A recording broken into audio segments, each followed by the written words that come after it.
Hi everyone, today I'd like to show you how to use brand new stamps, and the stamps that we're going to be looking at are the Sheena Douglass stamps for the Sweet William. Now when you purchase stamps normally they've actually got some kind of a cling back that would go on acrylic blocks. However, sheets in the grey rubber don't generally have that.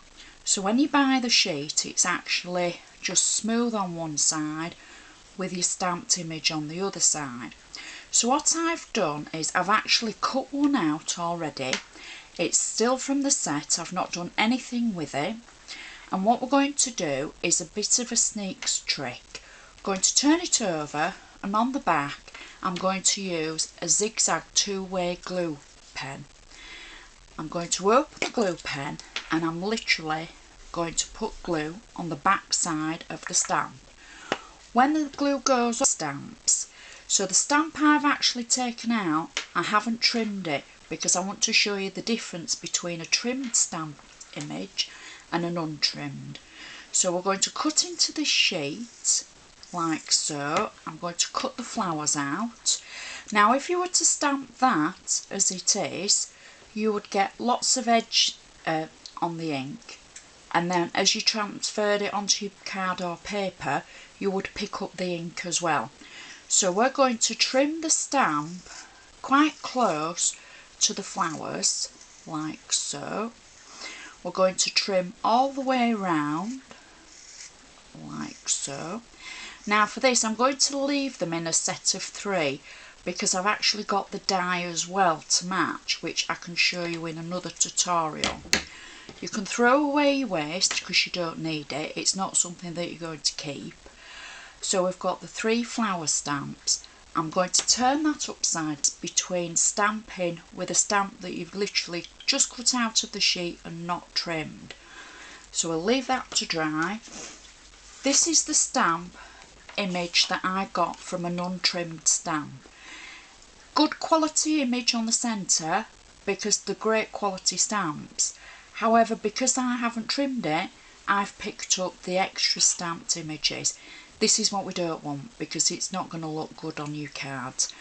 So to get rid of that, what we need to do is trim the sides of the stamp. So I'll put that to one side and we'll go back to this stamp and we'll just quickly trim the edges like so all the way around.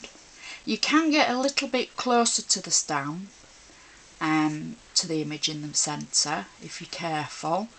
I don't want to take too much off at the moment, so I'll leave it like that.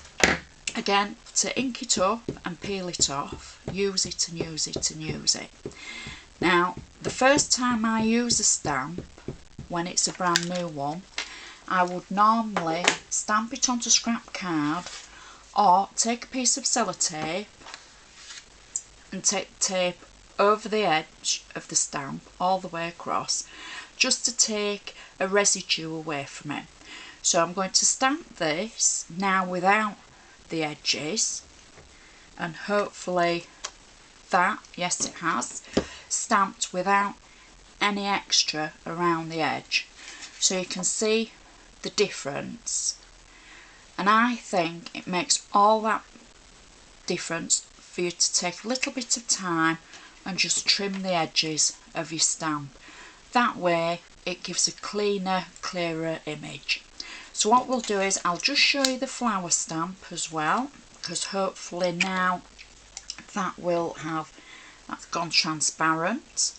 So we can put that on our block and I will ink it up. Now this is the first time this has been stamped, so I'm not expecting great clarity, but it'll show with the quality of the stamp just how, and that looks great for the first time stamping. And I'm going to stamp it again because I'm going to cut these out and do an extra tutorial for the dies to match these. So we'll just do it once more. There we go, and you can see the quality of that stamp.